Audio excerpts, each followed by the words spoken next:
Hey, everybody. Welcome to the Too Much on Her Plate podcast with me, Dr. Melissa McCreary. This is the place to be if you are ready to ditch the diets and find your own true way to creating freedom from overeating and emotional eating without more overwhelm and without more stress. Whether you are new to the podcast or a longtime listener, I made something for you. For a while now, I have been getting questions and comments from listeners saying, I love the podcast and I would really like a guide to how to digest past episodes. Where do I start? What would be most helpful? And so I've created a roadmap for you. The Freedom from Overeating Roadmap for Smart Busy Women is a guide to must-listen podcast episodes. It's your roadmap for how to get started or podcast episodes that you might want to revisit because they are super helpful for understanding the approach that I take in the podcast. And in addition to this free user guide, I have also included resources for beginning to address the reasons that you overeat. That eternal question that your brain wants to ask, okay, this is all very interesting, but what do I do? If you haven't downloaded it yet, go to toomuchonherplate.com/map, M-A-P, and grab your own copy of the Freedom from Overeating Roadmap and Podcast Guide. Hit pause, do that first, and then let's dive into this week's episode. Hey everybody, welcome back to the Too Much on Her Plate podcast. If you are somebody who feels like you are in a circular pattern with overload, with overwhelm, and overeating, it can feel like you are in the cycle that is impossible to break out of. But it's not. Today, that's what I'm going to talk about. I'm going to talk about how to break the cycle of overload, overwhelm, and overeating. I'm going to start with the really obvious. You can't pay attention to what you aren't paying attention to. And unfortunately, this is the problem that shows up over and over and over again after you've been indoctrinated in diet mentality and deprivation mentality and the whole idea of having to work harder and blame yourself if you're not getting results. If you feel like you are caught running on a hamster wheel with overload, overwhelm, and overeating, it is probably because you are focusing your thoughts and your efforts in the wrong direction. You've probably been taught to focus your thoughts and your efforts in the wrong direction. And now let's throw in the fact that you're a high achiever. If your strength is being somebody who makes things happen, then you most likely, almost certainly have this overdeveloped do muscle. You are a doer, and your automatic response when something happens is, what do I need to do? What do I do? What should I do? And by the way, this isn't just you. We all tend to be hardwired in this doing direction. So we're hardwired that way. And if you're a high achieving doer, your wiring to do is doubly strong or probably triple strong. It's really, really strong.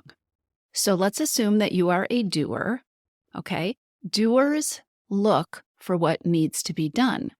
And from this perspective of being a doer and, okay, we just need to figure out what needs to be done, problems are most quickly solved by immediate action. You want to stop overeating, you figure out what to do, you do it immediately. The tendency to just do it is a very fine skill. It's a strength, and it has probably brought you lots of important accomplishments over the years, lots of rewards, lots of results. But that's not usually the case when it comes to emotional eating and overeating. And if you've listened to this podcast before, you've probably heard me talk about that in different episodes. The problems start when you jump into doing prematurely without considering not doing or doing it differently.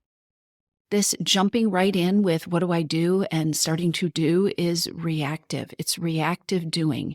And it probably will keep you stuck in this cycle of doing the same thing that you have been doing, that you tried before, doing the same thing while pushing yourself harder or blaming yourself because you didn't get there the last time. That whole starting over on Monday cycle, right? Telling yourself that this time your eating is going to be better. This time you're going to be stronger. This time you're going to have more willpower. This time you are going to sit on your hands and not eat the chocolate. those kinds of things are telltale signs that you are in a pattern of reactive doing. So reactive doing, jumping into doing, instantaneously doing, leads to overdoing. And overwhelm goes hand in hand with overdoing. When you overdo, or when you're so focused on doing and all that you need to do that you aren't enjoying the ride, then you're also burning out. Or you're absolutely starting to run on fumes. There is no end to the doing. You might be a high achiever, but even your ability to do has its limits. And this cycle of constant doing, needing to do, the answer is doing, is going to lead to overdoing and overwhelm. You're going to reach your limit. And reaching that limit, whatever that feels like for you, when you get to that limit, and some of you are living at that limit, this is a big cause of overeating. Exhaustion eating, procrastination eating, stress eating, anxious eating, eating to numb out, eating to escape everything. All of these things happen when you have crossed the line, when you're at your limit of doing. And when you are all done in from all that doing, it is so much more tempting to use food because it's easy, because it's there. You can grab something to reward yourself or to boost your mood or to give you a little something extra. Or you can reach for something to eat so that you can just keep doing. And some of you are saying, I am not an overdoer. I am not doing too much. I'm not doing anything at all. But here's the thing.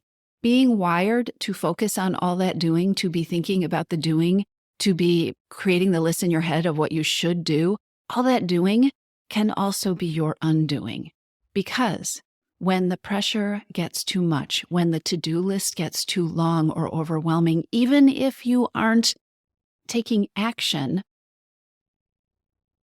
when the to-do list gets too long, sometimes it just feels too hard to do anything at all. Even a teeny tiny step.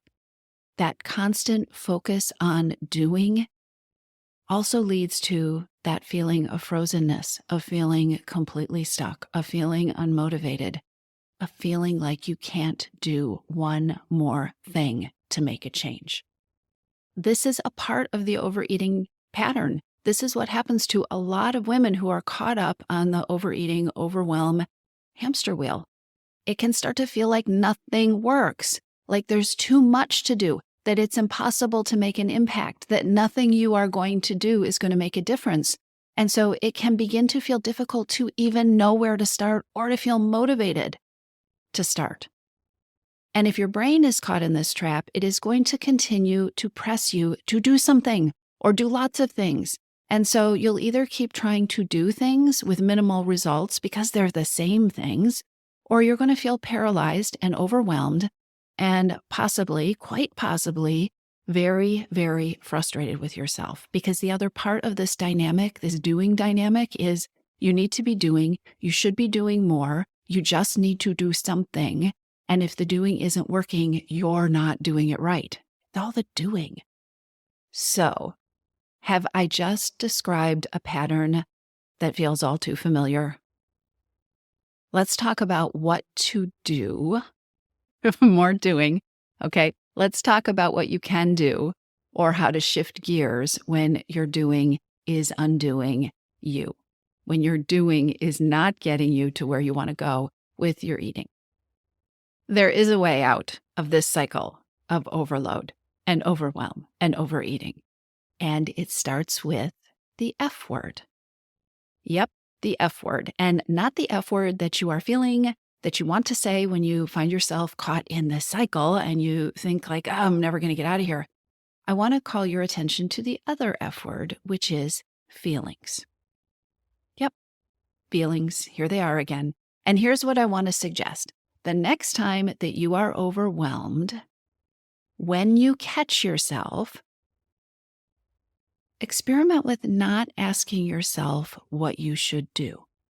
I want you to experiment with changing the question. Instead of thinking about what do you need to do, ask yourself, how do you want to feel? When we get hyper-focused on making things happen and getting things done, doing, it is so easy to forget or to just run right over your feelings. And it is so easy to get out of touch with what you are feeling now and what you'd like to feel in the future. You might not even think about it. And perfectionistic thoughts show up here too, because it is also very easy to get sucked into believing that it's all about getting all these things done. Getting all these things done is the path to feeling the way that you want to. Another way to say this is, if I can just get everything completed and lined up perfectly, then I'll feel the way I want to feel. This is such a lie. Every woman on the planet knows, when you really think about it, that when you get to the end of your to-do list, there will already be 10 more things on it. If done is the key to happiness or joy or ease or calm, you are never going to get there. And spoiler alert, it isn't. The idea that getting everything done, that you making yourself perfect is what is going to lead you to ease or joy or happiness is a lie. And by the way, if you happen to land in done for a moment, if you happen to get to that place with inbox 0 and all the little boxes checked off, the feeling is never going to last. Also, and I think this is a really important point, the belief that I have to do everything first before I can feel the way I want to feel means that there is no joy or pleasure in getting to the destination. It's all delayed gratification. And you know how you tend to get the gratification while you're getting to the destination? It's by wandering into your pantry and grabbing something to eat. So can we all agree that this pattern isn't working for you? The good news is it is not hard to turn things around. It takes practice, it takes repatterning, so it's a process, but the steps to break out of this circle are not difficult. So let me give you an example, because I think that will be really helpful to show what this actually looks like. Let me tell you about, I'll call her Mary. Mary is a former client. I'm going to use that name to protect her privacy. And in the situation I'm thinking about, Mary was stressed out. She was really stressed and anxious about a couple of things. She had this huge work project going on, and also this upcoming wedding that she was going to with a photo shoot that she was absolutely dreading. She had all sorts of negative thoughts and feelings about what that was going to be like and how she was going to look in the pictures when they came back. So at the time we're working together, she is stress eating, and that's feeling really out of control. She wants to lose 10 pounds before this wedding and the photo shoot. And she's got this work stuff that is on, really high level. So her stress is up there.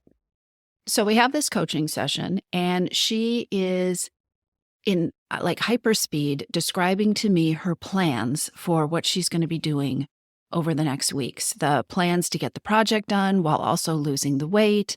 And her mind is just running a mile a minute, and it's fixed on this long list of things that she has told herself she needs to do to be successful.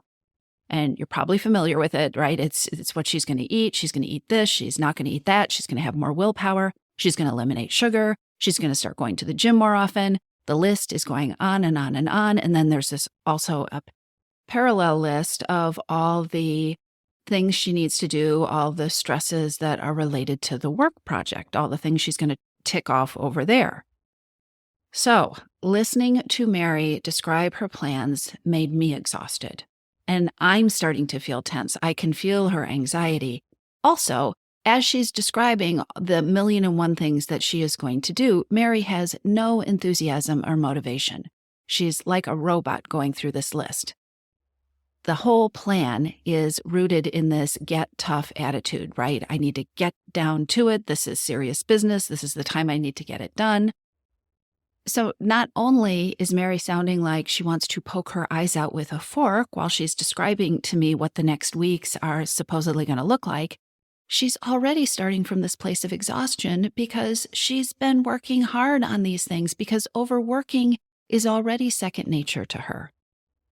So, not surprisingly, the reason that we are having this coaching session and the reason Mary is sharing all this stuff with me is because this whole list of stuff, her list of rules and the steps and the requirements that, by the way, she's been through before. She could make these lists in her sleep.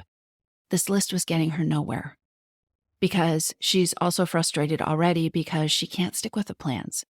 She's not sticking with them. And of course, she's blaming herself for that. She's overeating because of the stress and the overwhelm and the expectation she has for herself.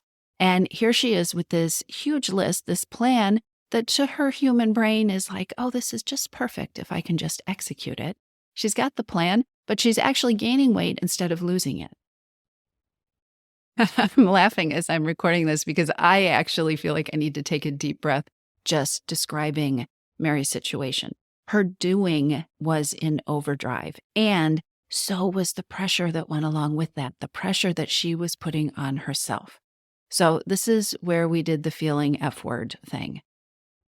I stopped her because we could have gone through this list for the whole rest of the session, and I said, Mary, how do you want to feel? And that question, it just completely derailed Mary's train of thought, just stopped her in her tracks. And I think in that moment, she may have thought that that was the most ridiculous question I could ask. And she took a pause, and then she took a deep breath. And I think she realized she didn't have an answer, except for, I want to feel 10 pounds lighter, which, by the way, is not a feeling, it's not an emotion. So we stopped at this point, and I had her check in with feelings. We checked in with how was she feeling in this moment? How was she feeling right now? And then the next question, what are the feelings that she wanted to have more of moving forward? How do you want to feel at the wedding? How do you want to feel while you're having your picture taken? How do you want to feel when you finish this project, this work project? And how do you want to feel over the next several weeks while all of this is going on? How do you want to feel when you get in the car to go to the wedding? How do you want to feel the morning when you're delivering the project? I even asked that question directly to the part of Mary's brain that is still fixated on, I want to feel 10 pounds lighter. I asked her, so what are you hoping that losing the weight will help you feel?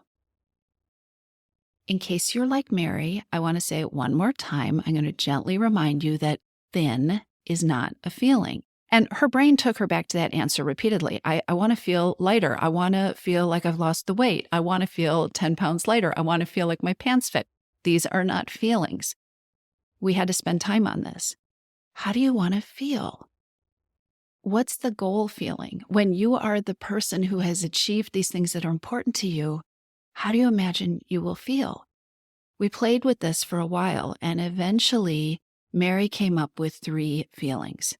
She wanted to feel energized, purposeful, and alive. So my question for you is, what if your to-do list focused on the feeling states that you want to have more of or that you want to create? To go back to this example with Mary, the feelings that she was craving, they were getting buried by all her doing. In her effort to work herself to her goal, she was actually creating the opposite feeling states. Very little that she was trying to do was helping her feel energized or purposeful or alive. In fact, she was feeling exhausted and dead inside and hopeless. So we went back to the feelings. We went back to the feelings and we reverse engineered things. Mary and I worked on what it would take to feel just a little bit more of those feelings immediately. What could she do to feel a little more of these feelings in the next hour? And then what could she do to feel more energized and purposeful and alive over the next week? What would it take? What would it look like? We strategized. We played with things. She scheduled those things. And also, in doing that, she ended up crossing quite a number of things off of her to-do list. Here's the secret. When you get clear on your feelings, when you get clear on the feelings you want to have more of, the feelings that you want to be actively working towards, you get clearer on your priorities. And here's another fun fact. When you get clear on how you want to feel more of the time, so many people also get some instant clarity and instant motivation related to how they want to eat. This is what happened for Mary, and I'm going to give you the formula. I asked Mary, okay, how would you eat over the next 7 days if your only goal was to feel more energetic, not for 15 minutes, right? Not to get through the next 15 minutes because your blood sugar dropped, but if your goal was to feel energetic for the long haul, purposeful, and alive, how would you eat over the next 7 days if that was your only goal, to have more of those feelings? And when I asked her that question, something clicked for her, and it was so different from the ways that she had been approaching her choices about what she would eat and what she should eat and what she needed to do to change her eating, do in the past. How would you eat if what you want is to feel more of the feelings that you want to feel? She liked this idea. And so eating for solid energy, clear, solid energy and vitality became the goal that she set. And guess what? You don't feel vital and energetic zoning out with a pint of ice cream. Focusing on how she wanted to feel instead of what she thought she should do changed the entire cycle in her brain when it came to how she was approaching her eating. It is so much easier to make changes that grow something you care about. In Mary's case, it was energy and confidence and purposefulness. It's so much easier to do that than it is to work very hard to do things just because you think you should. You can just hear the difference in the energy. So that's what Mary did with these feelings. Her stress level began to shift. Her eating changed dramatically that day because she started asking different questions. She started focusing in a different direction. Instead of thinking about all the negative things that she might be feeling at the photo shoot, she got clear about what it is that she wanted to feel at the photo shoot and thinking about what are the kinds of things that I can do to put myself in that place. How can I generate more of those feelings? You and I both know that creating the kind of feelings that she wanted, that focusing on, wait, this is how I want to feel. How can I set myself up to feel that way when I walk into that room? How can I hold myself? What can I tell myself? What can I remind myself of? Created an entirely different situation. You will never do yourself out of a vicious cycle of overwhelm and overeating. You can never do enough. You will never do yourself into feeling the way that you want to feel because you will never be done. Mary's relationship with food shifted. And the first step was aiming her path, aiming her efforts around creating more of the life that she wanted to have, the feelings that she wanted to be experiencing.